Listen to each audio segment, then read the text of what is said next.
আসসালামু আলাইকুম। আমার আরেকটি নতুন ভিডিওতে আপনাদেরকে স্বাগতম। আমি আজকে আপনাদের সাথে শেয়ার করব একটি নতুন রেসিপি, আলু দিয়ে ডিমের ঝোল তরকারি। এই রেসিপিটি আমি যখন হোস্টেল লাইফে ছিলাম তখন প্রচুর খেয়েছি। তখন খেতে খেতে একদম বোর হয়ে গিয়েছিলাম, কিন্তু আজকাল খুব খেতে ইচ্ছে করছে, তাই রান্না করে ফেললাম। তার জন্য লাগবে ডিম এবং আলু। আমি সিদ্ধ করে নিব আগে। চুলায় আমি হাঁড়ি বসিয়ে আগুন দিয়ে দিয়েছি। ডিম এবং আলু সিদ্ধ হতে হতে আমি ছাদ থেকে ঘুরে আসব। কাঁচামরিচ এবং ধনিয়া পাতা তুলে নিব। কাঁচামরিচ এবং ধনিয়া পাতা দিতে অবশ্যই চেষ্টা করবেন। এই দুটো ব্যবহার করলে তরকারির স্বাদ দ্বিগুণ হয়ে যায়।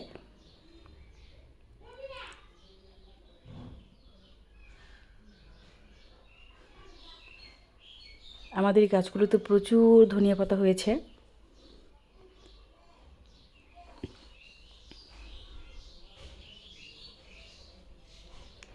এইদিকে আমার ডিম এবং আলু সিদ্ধ হয়ে গিয়েছে, এগুলো আমি ছেঁকে নিব। চুলায় আমি কড়াই বসিয়ে দিয়েছি। কড়াইটা গরম হলে তাতে দিয়ে দিব তেল। তেল গরম হলে এতে দিয়ে দিব সামান্য পরিমাণ হলুদ ও লবণ। তারপরে দিয়ে দিব সিদ্ধ করে ছিলে রাখা ডিম। ডিমগুলো অবশ্যই একটু আঁচড় কেটে নেবেন, না হলে ফুটে যাবে। ডিমগুলো এপুট উপুট করে ভেজে নিব।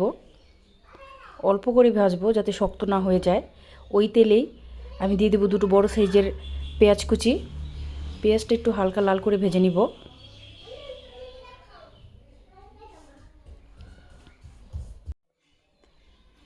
তারপর দিয়ে দিব 1 চামচ রসুন বাটা। রসুনটা একটু ভেজে নিব।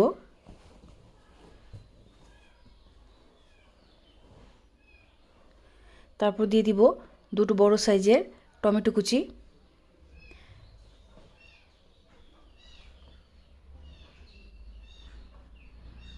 দিয়ে দিব 1 চামচ লবণ, আপনারা আপনাদের স্বাদ মতো দিবেন।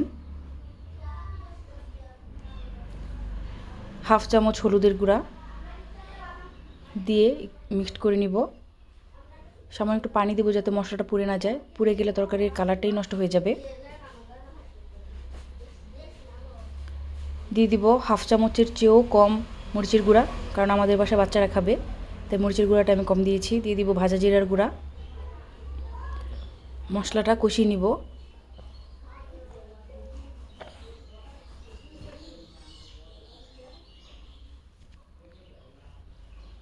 মশলাটা কষানো হলে দিয়ে দিব সিদ্ধ করে ছিলে রাখা আলু। আলুগুলো আমি হাতের সাহায্যে হালকা করে ভেঙে দিব। একদম পিষে ফেলবো না, জাস্ট আধো ভাঙা করে দিব।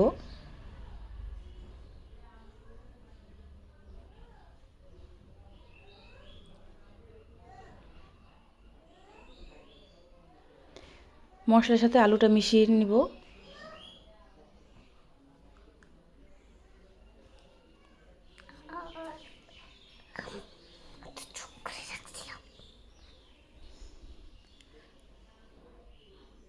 মিক্সড করা হয়ে গেলে দিয়ে দিব 1 কাপ পানি।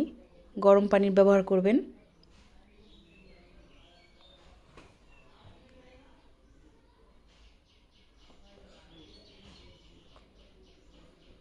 পানিটা ফুটে উঠলে দিয়ে দিব বেঁচে রাখা ডিম। দিয়ে দিব আস্ত কাঁচামরিচ, এগুলো বড়রা ভেঙে খেতে পারবে।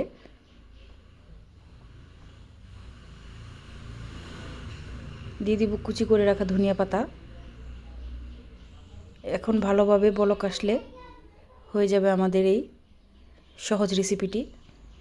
আপনারা বাসায় অবশ্যই ট্রাই করবেন। বাসায় কিছু না থাকলে ঝটপট তৈরি করে ফেলতে পারেন এই রেসিপিটি। সবাই ভালো থাকবেন। আল্লাহ হাফেজ।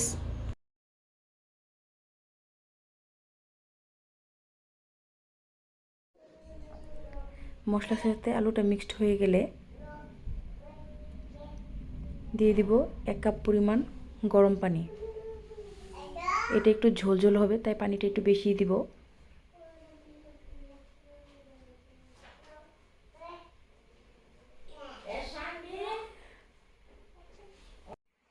সিদ্ধ ডিমগুলো দিয়ে দিব।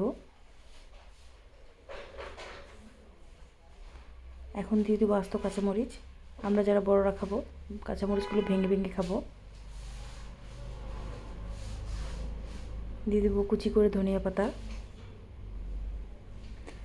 এখন ভালো করে বলক উঠলেই নামিয়ে নেব এবং তৈরি হয়ে গেল দারুণ স্বাদের আলু দিয়ে ডিমের ঝোল। আপনারা এটা অবশ্যই ট্রাই করবেন, নিশ্চয়ই ভালো লাগবে।